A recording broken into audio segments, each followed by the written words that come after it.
అవ్వ ఆసుపత్రిలో ఉంది. కొడుకు కోడలు తెల్లారే వస్తామని ఇంటికెళ్లారు. తెల్లారింది. కొడుకు కోడలు కన్నా ముందు వాలంటీర్ వచ్చాడు. 1వ తేదీ కదా, పెన్షన్ డబ్బులు చేతిలో పెట్టాడు.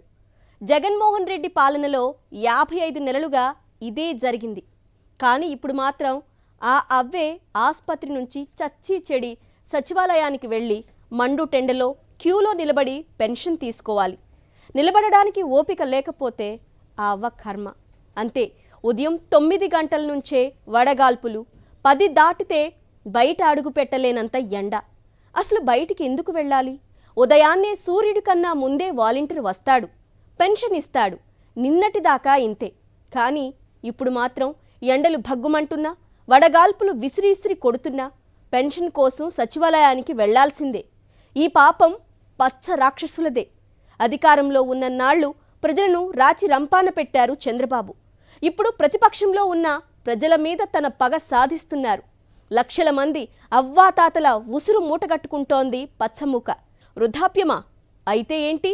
అసలు ఇచ్చే పెన్షనే వృద్ధుడివని కదా. చెప్పిన చోటికి వచ్చి పెన్షన్ తీసుకోవాల్సిందే. అనారోగ్యమా? మంచం మీద నుంచి లేచి ఓపిక కూడా లేదా?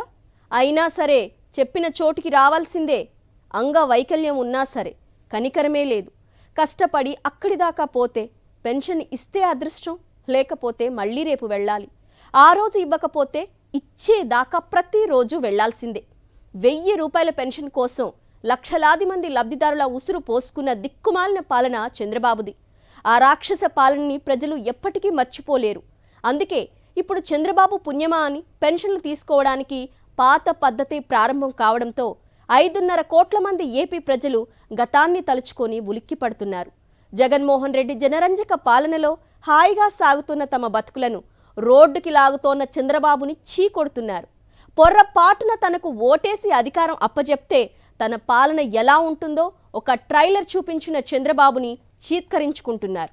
జన్మభూమి కమిటీల పేరుతో టీడీపీ గుండాల దౌర్జన్యాలు. పెన్షన్కి అర్హత ఉన్నా ఆ గ్రామంలో ఎవరో ఒకరు మరణిస్తే గాని కొత్తగా మరొకరికి పెన్షన్ ఇవ్వని దుర్మార్గాలు. పెన్షన్ కోసం పడిగాపులు, రోజుల తరబడి ఎదురుచూపులు, క్యూలైన్లో గంటల తరబడి నిలబడి ఉసూరుమంటూ వెనుతిరగడాలు. 2014 నుంచి 5 ఏళ్ల పాటు చంద్రబాబు పాలనలో సాగిన అరాచకాల్లో ఇవి కొన్ని మాత్రమే. ఒకవైపు ఎన్నికల సమరం సాగుతోన్న వేళ పొరపాటున తనకు ఓటు వేస్తే ప్రజల బ్రతుకులు ఎలా ఉంటాయో ఒక ట్రైలర్ చూపించేశారు చంద్రబాబు. తన జేబు సంస్థతో కలిసి వాలంటీర్లపై కుట్రలు పన్ని లక్షల మంది అవ్వాతాతల ఉసురు పోసుకున్నారు. పెన్షన్ల కోసం మళ్లీ మండు టెండల్లో అవ్వాతాతల పడిగాపులు కాసే దుస్థితి తీసుకొచ్చారు చంద్రబాబు. తన జేబు సంస్థతో కలిసి చంద్రబాబు చేసిన కుట్రకి లక్షల మంది వృద్ధులు అల్లాడిపోతున్నారు. రాష్ట్రంలో పెన్షన్లతో సహా ఇతర అన్ని సంక్షేమ పథకాల నగదు పంపిణీ విధుల నుంచి వాలంటీర్లను దూరంగా ఉంచాలంటూ కేంద్ర ఎన్నికల సంఘం రాష్ట్ర ప్రధాన ఎన్నికల అధికారికి ఆదేశాలు జారీ చేసింది. సిటిజన్స్ ఫర్ డెమోక్రసీ పదే చేసిన ఫిర్యాదులకు తోడు అదే సంస్థ హైకోర్టులో వేసిన కేసు, వాలంటీర్లకు వ్యతిరేకంగా పదే వివిధ దినపత్రికల్లో వస్తున్న కథనాలను దృష్టిలో పెట్టుకుని ఈ ఆదేశాలను జారీ చేస్తున్నట్లు ఆ ఉత్తర్వుల్లో పేర్కొంది. సిటిజన్స్ ఫర్ డెమోక్రసీ ఎవరిది? నిమ్మగడ్డ రమేష్ది. నిమ్మగడ్డ రమేష్ ఎవరు? ఈ ప్రశ్నకి మాజీ ఐఏఎస్, మాజీ రాష్ట్ర ఎన్నికల కమిషనర్ లాంటివి చాలా చెప్పొచ్చు. కానీ వాటికన్నా ముఖ్యమైంది మరొకటి ఉంది. నిమ్మగడ్డ రమేష్ చంద్రబాబు ముఠాలో సభ్యులు, పచ్చ మందలో ఒకరు. రాష్ట్ర ఎన్నికల కమిషనర్ హోదాలో కూడా టీడీపీ ప్రయోజనాల కోసం పనిచేసిన ఘనత ఆయనది. రాష్ట్ర ఎన్నికల కమిషనర్ గా పదవీ విరమణ చేసిన తరువాత తన పూర్తి సమయాన్ని తన బాస్ చంద్రబాబుకే నిమ్మగడ్డ రమేష్ కుమార్ కేటాయించారు. సో నిమ్మగడ్డ రమేష్ కుమార్ ఏర్పాటు చేసిన సిటిజన్స్ ఫర్ డెమోక్రసీ అనే సంస్థ చంద్రబాబు జేబు సంస్థ. ఈ ఏడాది ఫిబ్రవరి 23, 25 తేదీల్లో వరుసగా 2 సార్లు వాలంటీర్లపై కేంద్ర ఎన్నికల సంఘానికి కూడా సిటిజన్స్ ఫర్ డెమోక్రసీ సంస్థ చేత ఫిర్యాదు చేయించారు చంద్రబాబు. అలానే కోర్టుల్లోనూ వాలంటీర్ల మీద కేసులు వేయించారు చంద్రబాబు. ఎవరా దాంట్లో ఉండేదంటే నిమ్మగడ్డ రమేష్ కుమార్. ఆయన ఎవరు అనేది స్టేట్లో గత స్థానిక సంస్థల ఎన్నికైనప్పుడు ఆయన విశ్వరూపం చూపించారు. టీడీపీ కార్యాలయం నుంచే పనిచేస్తున్నారేమో అనేటట్టు అక్కడి నుంచే అన్నీ వచ్చిన ఆదేశాలను అక్కడి నుంచి డైరెక్షన్స్ వచ్చినవి చేశారు. దాని మీద చాలా గొడవ అయింది. అలాగే చంద్రబాబు ఏజెంట్లతో ఈ ఎవరైతే బీజేపీలో ఉన్న వాళ్ళ ఎంపీలతో చంద్రబాబు తరఫున పనిచేస్తున్న వాళ్ళతో కూడా ఆయన కలిసి తిరుగుతున్నవి, రహస్యంగా సమావేశాలు కావడం అన్నీ వచ్చాయి. పూర్తి ఫక్తు తెలుగుదేశం కార్యకర్తలాగా ఉన్న నిమ్మగడ్డ రమేష్ కుమార్ అనే వ్యక్తి, అలాంటి వాళ్ళు ఇంకా 2-3-4 కలిసి ఒక ఫామ్, ఒకటి అవుట్ఫిట్ ఒకటి స్టార్ట్ చేయించారు. సిటిజన్స్ ఫర్ డెమోక్రసీ అనే పేరుతో చంద్రబాబు నాయుడు 2023 సెప్టెంబర్ ఎండ్లో. వెన్నుపోట్లు పొడవడంలో తిరుగులేని నైపుణ్యం, తడిగుడ్డలతో గొంతులు కోయడంలో అనితర సాధ్యమైన పనితనం. చంద్రబాబు దిక్కుమాలిన జీవితం గురించి చెప్పాలంటే ఇలాంటి పదప్రయోగాలు తప్పవు. తాను చేసే ఏ కుట్రైనా సరే మరొకరిని ముందు పెట్టి చేయడం చంద్రబాబుకి తొలి నుంచి అలవాటు. ఇప్పుడు వాలంటీర్ల కేంద్రంగా పన్నిన ఈ కుట్రని ఎల్లో మీడియా, సిటిజన్స్ ఫర్ డెమోక్రసీలను ముందు పెట్టి నడిపించాడు చంద్రబాబు. ఎల్లో మీడియా ఏమో వాలంటీర్ల మీద విషం కక్కుతూ దగుల్బాజీ కథనాలు రాయడం, నిమ్మగడ్డ రమేష్ ఏమో ఎన్నికల సంఘానికి వాలంటీర్ల మీద ఫిర్యాదులు చేయడం. మొత్తానికి పచ్చమూక అనుకున్నది సాధించింది. లక్షల మంది అవ్వాతాతలు పెన్షన్ కోసం మండు టెండల్లో పడిగాపులు కాయాల్సిన కర్మ పట్టించింది. కానీ అందరూ ఇది ఎన్నికల కమిషన్ ఆదేశాలుగా భావిస్తారని, తమ కుతంత్రం బయటపడదని పచ్చముఠ భావించింది. జరిగింది మాత్రం వేరు. టాయిలెట్ మీడియా, నిమ్మగడ్డ రమేష్లతో చంద్రబాబు చేసిన దగుల్బాజీ పని తెలియడంతో 5.5 కోట్ల మంది ఏపీ ప్రజలు ఆగ్రహంతో రగిలిపోతున్నారు, శాపనార్థాలు పెడుతున్నారు. అడ్డంగా దొరికిపోయామని అర్థమైన టాయిలెట్ మీడియా అలర్ట్ అయ్యింది. టాయిలెట్ మీడియాలో కీరోల్ పోషించే రామోజీరావు నిస్సిగ్గుగా, నిర్లజ్జగా వైఎస్ఆర్సీపీ మీద విషం కక్కడం మొదలుపెట్టారు. ఇదిగో ఇలా చూడండి, దగుల్బాజీ కథనాలు ప్రచురించడంలో రామోజీరావు దిక్కుమాలిన తెలివితేటలను చూడండి. ఇంటింటి పింఛన్ల పంపిణీపై వైఎస్ఆర్సీపీ కుట్ర పన్నిందట. వైఎస్ఆర్సీపీనే పెన్షన్లని అడ్డుకుని తెలుగుదేశం మీద నెపం నెడుతున్నారట. దీన్ని జర్నలిజం అంటారా రామోజీరావు? పాత్రికేయం ముసుగులో తాను చేస్తున్న గలీజు కుట్రల గురించి తెలుగు ప్రజలకు తెలియదన్న భ్రమలో ఎల్లో మీడియా ఉంది. ఎలక్షన్ కమిషన్ దాంట్లోనే ఉంది.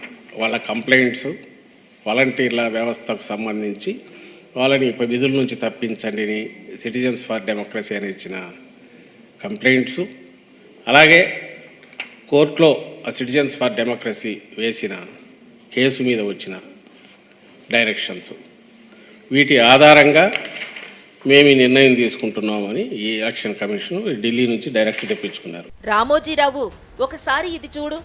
సిటిజన్స్ ఫర్ డెమోక్రసీ పదే చేసిన ఫిర్యాదులు, కోర్టుల్లో వేసిన కేసుల వల్ల సంక్షేమ పథకాలకు వాలంటీర్లను దూరంగా ఉంచాలంటూ ఆదేశాలు ఇస్తున్నట్టు కేంద్ర ఎన్నికల సంఘం స్పష్టంగా పేర్కొంది. రామోజీరావు కళ్ళు కనిపిస్తున్నాయా?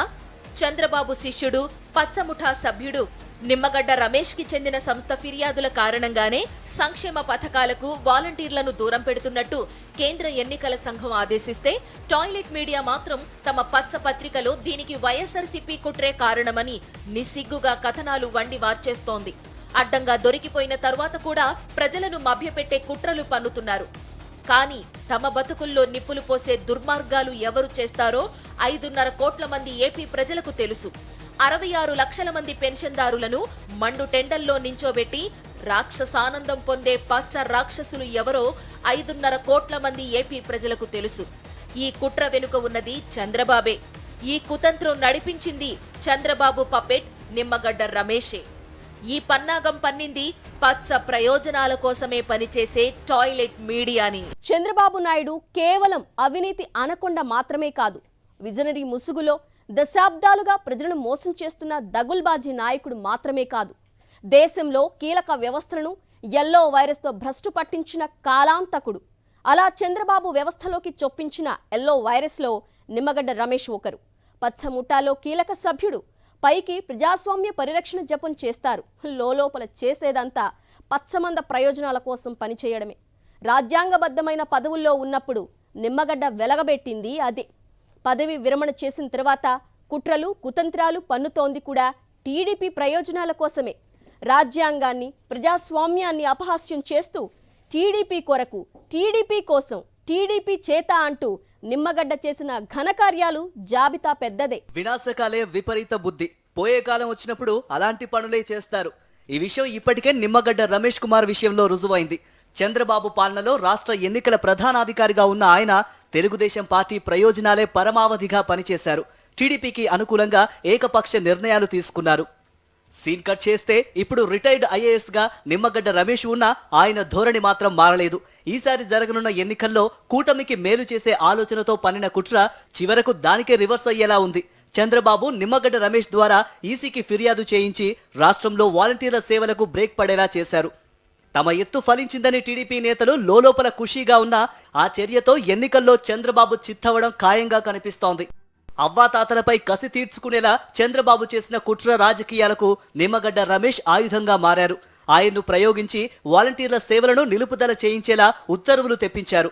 దీనిపై పింఛన్లు అందుకునే అవ్వాతాతలు, దివ్యాంగులు, వారి తల్లిదండ్రులు, కుటుంబీకులతో పాటు అన్ని వర్గాల వారు ఆందోళన వ్యక్తం చేస్తున్నారు. ప్రతి నెల 1వ తేదీ రాగానే టంచనగా పింఛను డబ్బులతో ఇంటికొచ్చే వాలంటీర్ల సేవలను అడ్డుకోవడం సరికాదని ముక్త కంఠంతో ఖండిస్తున్నారు. ఇప్పుడు ఏమంటే చంద్రబాబు నాయుడు పింఛన్ ఇద్దని చెప్పి అన్నాడు, ఏమో తెలీదు. అసలు రావడంలో అసలు వాలంటీర్లు అవపడడం లేరు. ఇంతకుముందు 5 గంటలకు లేకపోతే ఇంటికాడ నాకు పింఛన్ ఇచ్చి మోకాళ్ళు నొప్పులే అని మేము ఏం నడిచామా? మోకాళ్ళు నొప్పులు నడవలేము. వాళ్ళు ఏదో దేవుడు తెలిసి ఇస్తా ఉన్నాడు పాపం ఆయన పుణ్యాతుడు. మేము నడవాలంటే నడవలేమయ్యా మేము. 5:30-6 గంటలకు తెచ్చి ఇస్తున్నాడు. ఇప్పుడు ఏవై అంటే చంద్రబాబు ఈ యుద్ధాన్ని కేసు పెట్టాడంటే ఆయన రాలేదు. వాలంటీర్ కనప్పుడు ఎవరు కనప్పుడు మా వ్యవస్థ ఏం చేయాలి? కాళ్ళు నొప్పులు కూర్చోలేక నవ్వలేక మేము వస్తున్నామయ్యా. ఆయన ఇస్తుంటే దాంట్లో నాకు పూట గడుస్తున్నాయా? ఒక సంగతి నాకు పూట గడుస్తున్నాయా ఆయన ఇచ్చిన దాంతో. ఇప్పుడు ఏం చేయాలో మాకు అర్థం కాదు. ఏపీలో ఎవరిని కదిలించినా వాలంటీర్ల సేవలను అడ్డుకోవడం సరికాదన్న మాటే వినిపిస్తోంది. నడవలేని పరిస్థితిలో ఉండే వయోవృద్ధులు, అంగవైకల్యంతో బాధపడేవారు పింఛను కోసం సచివాలయాలకు వెళ్లాలంటే కష్టమనే వాదనలు వినిపిస్తున్నాయి. టీడీపీ అధికారంలో ఉన్నప్పుడు తమ బాగోగులను పట్టించుకోలేదని, ఇప్పుడు వైఎస్ఆర్సీపీ పాలనలో ఇంటికే వచ్చే సాయాన్ని కూడా రానివ్వరా అని ప్రశ్నిస్తున్నారు.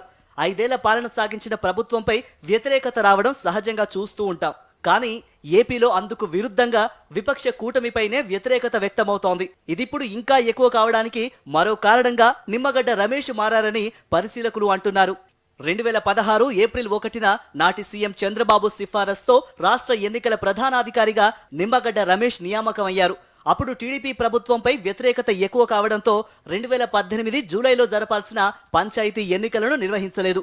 అలాగే 2019 మార్చిలో మున్సిపల్, 2019 ఏప్రిల్లో జెడ్పీటీసీ, ఎంపీటీసీ ఎన్నికలు నిర్వహించాల్సి ఉన్నా పట్టించుకోలేదు. ఇలాంటి పరిణామాల నేపథ్యంలో 2019 ఏప్రిల్ 11న జరిగిన సార్వత్రిక ఎన్నికల్లో చంద్రబాబు చిత్తుగా ఓడిపోయారు. జగన్ ప్రభంజనం ముందు తెలుగుదేశం నిలవలేకపోయింది. నాడు ఎస్ఈసీ హోదాలో నిమ్మగడ్డ రమేష్ చేసిన మేళ్లు కూడా టీడీపీని కాపాడలేకపోయాయి. వైఎస్ఆర్సీపీ అధికారంలోకి వచ్చాక 2020 మార్చి 6న స్థానిక సంస్థల ఎన్నికల షెడ్యూల్ వెలువడింది.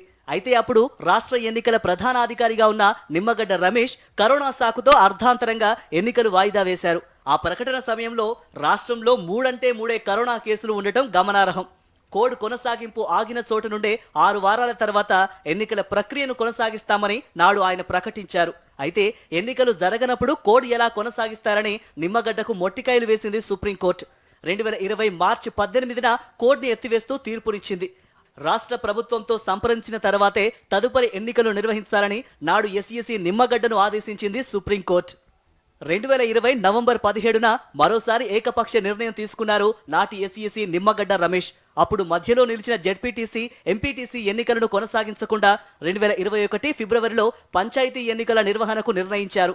ప్రభుత్వంతో సంప్రదించకుండానే ఈ నిర్ణయం తీసుకున్నారు. అదే సంవత్సరంలో కరోనా వ్యాక్సినేషన్ మొదటి దశ జరుగుతున్నందున స్థానిక సంస్థల ఎన్నికలు 2 నెలలు వాయిదా వేయాలని నిమ్మగడ్డకు నాటి సీఎస్ ఆదిత్యనాథ్ దాస్ లేఖ రాశారు. ఈ మేరకు ఉద్యోగ సంఘాలు చేసిన విజ్ఞప్తిని కూడా తిరస్కరించారు నిమ్మగడ్డ. 2021 ఫిబ్రవరి 2న 2 మంత్రులను హౌస్ అరెస్టు చేయాలని ఆయన వివాదాస్పద ఆదేశాలు జారీ చేశారు. 2021 ఫిబ్రవరి 2న ఈ వాచ్ ఎన్నికల యాప్ను వాడాలని ఎన్నికల సిబ్బందిని ఆదేశించారు నిమ్మగడ్డ రమేష్. అయితే అదే నెల 10న ఈ వాచ్ యాప్ను ఎన్నికల్లో వినియోగించకూడదని నిమ్మగడ్డకు మొట్టికాయలు వేసింది హైకోర్టు. అలాగే 2021 మార్చి 4న మున్సిపల్ ఎన్నికల్లో రీనామినేషన్లకు 14 మంది అభ్యర్థులకు అవకాశం కల్పించిన నిమ్మగడ్డ ఆదేశాలను హైకోర్టు కొట్టేసింది. 2021 మార్చి 17న ఏకగ్రీవంగా ఎన్నికైన జెడ్పీటీసీ, ఎంపీటీసీ అభ్యర్థులకు వెంటనే డిక్లరేషన్ ఇవ్వాలని నాటి ఎస్ఈసీ నిమ్మగడ్డను ఆదేశించింది హైకోర్టు. ఇలా ఎస్ఈసీ హోదాలో నిమ్మగడ్డ రమేష్ తీసుకున్న పలు నిర్ణయాలను కోర్టు తప్పుబట్టినా ఆయన ధోరణి మాత్రం మారలేదు. 2021 మార్చి 24న జెడ్పీటీసీ, ఎంపీటీసీ ఎన్నికలు నిర్వహించేందుకు తగిన సమయం లేదని ప్రకటించిన నిమ్మగడ్డ కేవలం 6 రోజుల ఎన్నికల ప్రక్రియ మిగిలి ఉండగా ఎన్నికలు నిర్వహించలేమని సెలవుపై వెళ్లేందుకు ప్రయత్నించారు. అప్పుడు కూడా నిమ్మగడ్డ రమేష్ తీరుపై తీవ్ర స్థాయిలో విమర్శలు వ్యక్తమయ్యాయి. ఇప్పుడు రిటైర్డ్ ఐఏఎస్ గా ఉన్న నిమ్మగడ్డ రమేష్ చంద్రబాబు ఆదేశంతో ఈసీకి ఫిర్యాదు చేసి వాలంటీర్ల సేవలకు బ్రేక్ పడేలా చేశారు. అయితే ఎవరు తవ్వుకున్న గోతిలో వారే పడతారన్నట్లు టీడీపీకి మేలు చేసేందుకు నిమ్మగడ్డ రమేష్ చేసిన పని తిరిగి ఆ పార్టీనే డ్యామేజ్ చేస్తూ ఉండటం స్పష్టంగా కనిపిస్తోంది. అవినీతి అనకొండ చంద్రబాబు ఉండేదెక్కడా? హైదరాబాద్లో. టాయిలెట్ మీడియా అంతా నివసించేది హైదరాబాద్లోనే. దత్తపుత్రుడు ఉండేది కూడా అక్కడే. ఇక నిమ్మగడ్డ రమేష్ కోసమైతే పార్కు హయాత్లో ఒక సూట్ ఎప్పుడూ అందుబాటులో ఉంటుంది. వీళ్లల్లో ఒక్కరంటే ఒక్కరు కూడా ఏపీలో నివాసం ఉండరు. ఏపీ ప్రజల ప్రయోజనాల కోసం పనిచేయరు. ఆంధ్రప్రదేశ్లో నివసించే 5.5 కోట్ల మంది ప్రజలు నిత్యం స్వయంగా వాలంటీర్ల సేవలను చూస్తూ పొందుతూ శభాష్ అంటున్నారు. ఏపీలో కేర్ ఆఫ్ అడ్రస్సే లేని పచ్చ బ్యాచ్ మాత్రం వాలంటీర్ల మీద తొలి నుంచి విషం కక్కుతూనే ఉంది, కుట్రలు చేస్తూనే ఉంది. ఇప్పుడు ఏకంగా తమ కుతంత్రాలకు లక్షలాది మంది అవ్వా తాతలను బలి చేసేసింది. ప్రతి 50 ఇళ్లకి ఒక వాలంటీర్. ప్రభుత్వం నుంచి అందే సహాయం, సంక్షేమ పథకాలు, సేవలు ఇవన్నీ ఎలాంటి మధ్య దళారుల అవసరం లేకుండా, అవినీతికి ఏమాత్రం ఆస్కారం లేకుండా వాలంటీర్ల ద్వారా 5.5 కోట్ల మంది ప్రజలకు అందుతున్నాయి. కేంద్ర ప్రభుత్వంతో సహా దేశంలో అన్ని రాష్ట్రాలు ఏపీలో వాలంటీర్లు గ్రామ వార్డు సచివాలయాలను చూసి అబ్బురపడుతున్నాయి. ఈ వ్యవస్థ పరిపాలనను ప్రజల ముంగిటికి తీసుకొచ్చేసింది. దేనికోసం కూడా రోజులకు రోజులు ప్రభుత్వ కార్యాలయాల ముందు పడిగాపులు పడే దుస్థితి నుంచి ప్రజలను రక్షించింది. అందుకే వాలంటరీ వ్యవస్థ ప్రారంభం అయిన నాటి నుంచి దానిపై పచ్చ ముఠా విషం కక్కుతూనే ఉంది. ఏంటి లాభం? లాభం ఉందా దాంట్లో? 5,000 రూపాయలతో మీరు ఏం ఉద్యోగం? అది గోను సంచులు మోసే ఉద్యోగమా? బియ్యం సంచులు మోసే ఉద్యోగం మేము పెద్ద ఎత్తున ఇచ్చేసామని కథలు మాట్లాడతారా మీరు? వీళ్ళు పోయే చేసే పనులు ఇలాంటి తప్పుడు పనులా? ఎప్పుడంటే ఎప్పుడు ఇండ్లకి వెళ్ళడం, డిస్టర్బ్ చేయడం, డే టైం మగవాళ్ళు ఉండరు, వెళ్ళిపోయి తలుపులు కొట్టడం. ఇది ఎక్కడదండి? ఇది ఎంత నీచమండి! ఇవన్నీ చూస్తే ఎంత బాధ వేస్తుంది, ఆవేదం వస్తుంది, ఆవేశం వస్తుంది. విన్నారుగా, మగవాళ్లు ఇంట్లో లేనప్పుడు వాలంటీర్లు ఇళ్లకు వెళతారట. నిజానికి చంద్రబాబు తన రాజకీయ జీవితంలో జయప్రదంగా వెలగబెట్టిన కొన్ని ఘనకార్యాల గురించి ఇప్పటికీ రాజకీయ వర్గాలు గుసగుసలాడుకుంటూనే ఉంటాయి. పచ్చకామర్ల రోగికి లోకమంతా పచ్చగానే కనిపిస్తుందన్నట్లుగా తన ఆలోచనలకు తగినట్లుగానే నాడు వాలంటీర్ల మీద అవాకులు చవాకులు పేలారు చంద్రబాబు. ఆయన డైరెక్షన్ లోనే దత్తపుత్రుడు పవన్ కళ్యాణ్ కూడా వాలంటీర్లపై విషం కక్కాడు. కేంద్ర నిఘా వర్గాల్లోని పెద్దలు నాకు చెప్పింది, వైసీపీ ఈ వాలంటీర్స్ టీంని పెట్టారు. ప్రతి ఊర్లో, ప్రతి గ్రామంలో ఎవరు మనిషి, ఏ కుటుంబంలో ఎంతమంది ఉంటారు, ఏ కుటుంబంలో ఆడపిల్లలు అక్కడ ఏమేమి ఉన్నాయి, వాళ్ళు ఎవరైనా అబ్బాయిలను ప్రేమిస్తున్నారా, వాళ్ళలో వితంతువులు ఉన్నారా, ఇట్లా ట్రాప్ చేసి హ్యూమన్ ట్రాఫికింగ్ జరుగుతూ ఉంది వీళ్ళ ఇన్ఫర్మేషన్ వల్ల. నా కేంద్ర నిఘా వర్గాలను హెచ్చరించింది చెప్తున్నాను. విన్నారుగా దత్తపుత్రుడి చెత్త మాటలు. 2014 నుంచి 2019 వరకు 5 ఏళ్ల చంద్రబాబు హయాంలో 17,000 మందికి పైగా 18 ఏళ్లు దాటిన మహిళలు మిస్ అయ్యారు. వాళ్ల మిస్సింగ్ పై దాఖలైన కేసుల వివరాల ఆధారంగా చెబుతున్న లెక్క ఇది. మరప్పుడు వాలంటీర్ల వ్యవస్థ లేదు కదా. వాళ్ళందరి మిస్సింగ్ వెనుక నాడు పవన్ కళ్యాణ్, లోకేష్ ఉన్నారా అంటూ సామాన్య జనం చీవాట్లు పెట్టినా కానీ పచ్చ బ్యాచ్ కి బుద్ధి రాలేదు.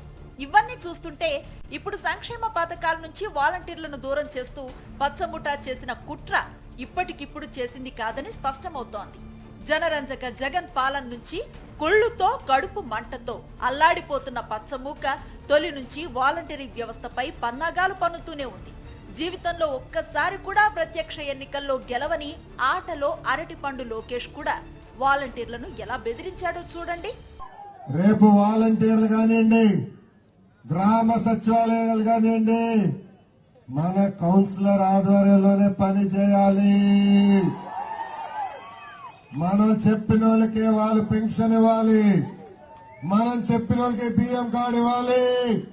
అంతేగాని రాజ్యాంగం చేస్తే మేము ఊరుకోం, సాయించమని కూడా హెచ్చరిక నేను జారీ చేస్తున్నా.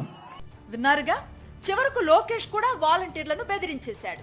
చంద్రబాబు, పవన్ కళ్యాణ్, లోకేష్ వాలంటీర్లను అవమానించారు, హేళన చేశారు, బెదిరించారు. టాయిలెట్ మీడియా వాలంటీర్ల మీద విషం కక్కుతూ దగుల్బాజీ కథనాలను ప్రచురిస్తుంది.